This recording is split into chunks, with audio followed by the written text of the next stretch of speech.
আসসালামু আলাইকুম রহমতুল্লাহ। বাংলাদেশের মানচিত্র, সেই সাথে বাংলাদেশের সীমান্তবর্তী জেলা সম্পর্কে কিছু বিবরণ। বাংলাদেশের মোট জেলা সংখ্যা 64টি। এর মধ্যে সীমান্তবর্তী জেলা আছে 32টি, ভারতের সাথে 30টি এবং মায়ানমারের সাথে 3টি। এর মধ্যে ময়মনসিংহ বিভাগের 4টি জেলা, সবগুলোই ভারতের সাথে সীমান্তবর্তী। সিলেটের 4টি জেলা, সবগুলোই ভারতের সাথে সীমান্তবর্তী। এরপরে চট্টগ্রাম বিভাগে আছে 6টি জেলা ভারতের সীমান্তবর্তী। রংপুর বিভাগেও ছয়টি জেলা সীমান্তবর্তী। মোট জেলা সংখ্যা 8টি, 6টি জেলা সীমান্তবর্তী। রাজশাহী বিভাগে মোট 4টি জেলা ভারতের সীমান্তবর্তী, মোট জেলা সংখ্যা 8টি। এছাড়া খুলনা বিভাগের মোট 6টি জেলা ভারতের সাথে সীমান্তবর্তী। ময়মনসিংহ বিভাগের 4টি জেলা হলো জামালপুর, শেরপুর। এখানে জামালপুর, শেরপুর, ময়মনসিংহ, নেত্রকোনা, 4টি জেলাই ভারতের সাথে সীমান্তবর্তী। সিলেট বিভাগেও 4টি জেলা ভারতের সাথে সীমান্তবর্তী। এখানে সুনামগঞ্জ, সিলেট, মৌলভীবাজার, হবিগঞ্জ, সবগুলোই ভারতের সাথে সীমান্তবর্তী। রংপুর বিভাগের মোট 6টি জেলা ভারতের সাথে সীমান্তবর্তী, মোট জেলা সংখ্যা 8টি। রংপুর বিভাগের এখানে কুড়িগ্রাম, এরপরে আছে লালমনিরহাট, তারপর নীলফামারী, তারপর আছে পঞ্চগড়,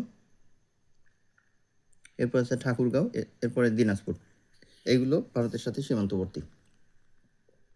রাজশাহী বিভাগের মোট 4টি জেলা ভারতের সাথে সীমান্তবর্তী। সেগুলো হলো রাজশাহী, চাঁপাইনবাবগঞ্জ, নওগাঁ এবং জয়পুরহাট। এই 4টি জেলা ভারতের সাথে সীমান্তবর্তী। খুলনা বিভাগের মোট 6টি জেলা ভারতের সাথে সীমান্তবর্তী।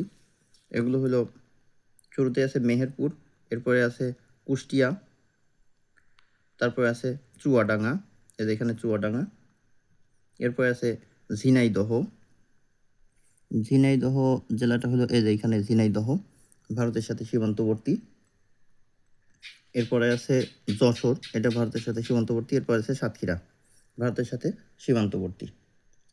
এরপরে চট্টগ্রাম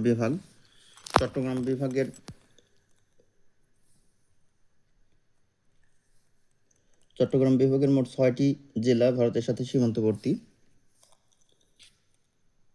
সেগুলো হচ্ছে, প্রথমে আছে ব্রাহ্মণবাড়িয়া, এরপর আছে কুমিল্লা, এরপরে আছে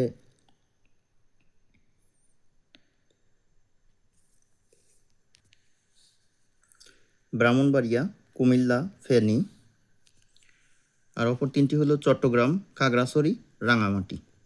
এই মোট 6টি জেলা ভারতের সাথে সীমান্তবর্তী। এছাড়াও মায়ানমারের সাথে সীমান্তবর্তী জেলা আছে 3টি, কক্সবাজার, বান্দরবন এবং রাঙামাটির কিছু অংশ। এই ছিল ভারত এবং মায়ানমারের সাথে সীমান্তবর্তী মোট 32টি জেলা, ভারতের সাথে 30টি এবং মায়ানমারের সাথে মোট 3টি।